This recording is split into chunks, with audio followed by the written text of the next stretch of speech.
الحمد لله رب العالمين، الصلاة والسلام على رسول الله صلى الله عليه وسلم. السلام عليكم ورحمة الله تعالى وبركاته. أبليين خيخ مسلمة علمنا ما دنيا تنقبتي والاتحاج ما قباتان لابان قبات اتحاج ما بكبساتان قفياك أبو اتحاج ما أكمو لي قلاتو علمنا ما دنيا تنقبها هنقجر والاتحاج مرة في سنقب قروا أمو الرجبدو يرولا irra ulfaattuu yeroon akkaan jabduudha. Namni tokko haajaadhaaf si barbaade haajaa takka sirra barbaade odoo haajaa sirra barbaade san hin argatin, odoo haajaan isaa sun isaan xumuramin si biraa deebi'uudha. Haajaa namaa nama baasuun waan namni sirra barbaade san guutuun cibaadaa keessaallee irra guddoo cibaadaadhaati. Ergamaan Rabbii alayhi salaatu wassalaam hadiisa keessan maal jedha? Baatii tokko masjida khiyya kana keessa i'tikaafa taa'uurra obboleessa khiyyaa wajjiin deemee haajaa isaa takka isaa fixuudhaattu irra caalaa jedha. Laalame masjida isaa kana salaata tokko masjida sanii salaatuun salaatawwan masjida biraarra kum tokkoon caala. Garuu akkasuma wajjiinuu baatii takka masjida san keessa taa'uurra deemee haajaa isaa tana isaa fixuuttu na biratti irra jaalatamaadhaa jedha. Garuu akkasuma wajjiinuu gariin haajaadhaa nama baasuudhaaf haajaa namaa san guutuudhaaf akkaan jabduudha.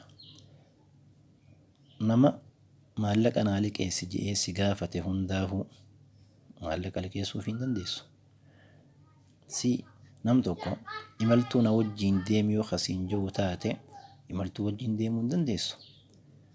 Akkuma waliigalaattu garii haajaadhaa nama baasu nama guutuu hin dandeessu. Dubanni ulfaata. Rakkoon as jirtu amma irra hedduu namaa yoonii fi haajaa isaanii isaaniif hin baafne yoo ta'e sitti dallanan, sitti aaran, bakka walgahii faatti si arrabsan. Yeroo takka yoo maallaqa si gaafatanii maallaqa san liqeessuu fi dadhabde doyna siin jaan bakiilummaadhaan faada si tuqan, waan adda addaatiin si dubbatanii. Kanaafuu akkam godhuutu barbaachisa. Ati akka nama tokkootti yoo rakkoon akkanaa takka si qunnamte nama faxina ili qabaataa namaa ta'uudha qabda rakkoo tana keessaa bahuudhaaf. Yoo nam tokko waan tokko ka'ee sirra barbaade waan san godhuuf hin dandeenye, yoo waan san godhuuf dadhabde jecha bareedaadhaan deebisaa godhiif. Jecha bareedaa, jecha qalbii namaa qabbaneessu, jecha akkasii deebisaa isaa godhii fi rakkoo san keessaa bahe. Fakkeenya nam tokko yoo ni fedhi bakka takka magaalaa takka imaltuu deemuu deemta jechuu si beekee si dhufee siin jee fakkeenyaaf hoggaaniif bakka san dhayxe magaalaa san hoggaaniif dhayxe waan akkanaa naa biti, waan akkanaa jirraa naa fiti jee yoo si dhaammate ati ammoo waan kana godhuufii yoon feene haajaa tana isaa guutuu kajeellaan qabaanne yoo taate akkitti harkaa baatu. Fakkeenyaaf yooniif dirree baatee waan kana kadiddu yoo taate kasitti dallanu, kasitti aaru, kawal dhabdan yoo taate jecha bareedaa, jecha qalbii isaatis qabbaneessu, kijibaaf keessatti nammanne jecha bareedaa jeen. Fakkeenyaaf akka jettuun yaa obboleessa kiyya aniin kun waan hin qabu hundaan si tajaajiluu, haajaa ta'e tana sii baasuu akkaaniin jaaladha. Irra hedduu namaarraas siittu akkaan na biratti jaalatamaadha. Garuu ammoo yeroo dhabuudhaan sodaadha. Waan ati natti dhaammatte kana yeroo natti rakkatte, yeroo na dhiphatte sii guutuu dhabuudhaan sodaadha faadha. Haalli gariin na hayyamuuf dhabuun ni mala. Yoo nammoo waan san dhiisee dhufe ati na dallanta. Tanaafuu waan kana sii fiduu hin danda'u je'iiti jechuma bareedaadhaan, jecha sii fi isa waliin dhabsiifne, jecha kijibaatiin osoo hin ta'in jecha bareedaadhaan deebisaa namaa godhi. Fakkeenya nam tokko yoonii fi waliimaa aruuza siyaame ati ammoo dhufuu kan mijoone yoo ta'e uzurii bareedduu jecha bareedaadhaan uzurii irraa godhadhu. Fakkeenyaaf atiin kun akka obboleessa kiyyaattiin si laala yookaan ammoo atii tan akka obboleettii tiyyaatiin si laala. Qalbii tiyyattillee irra qaalii namaa, irra caalaa namaati ati na biratti.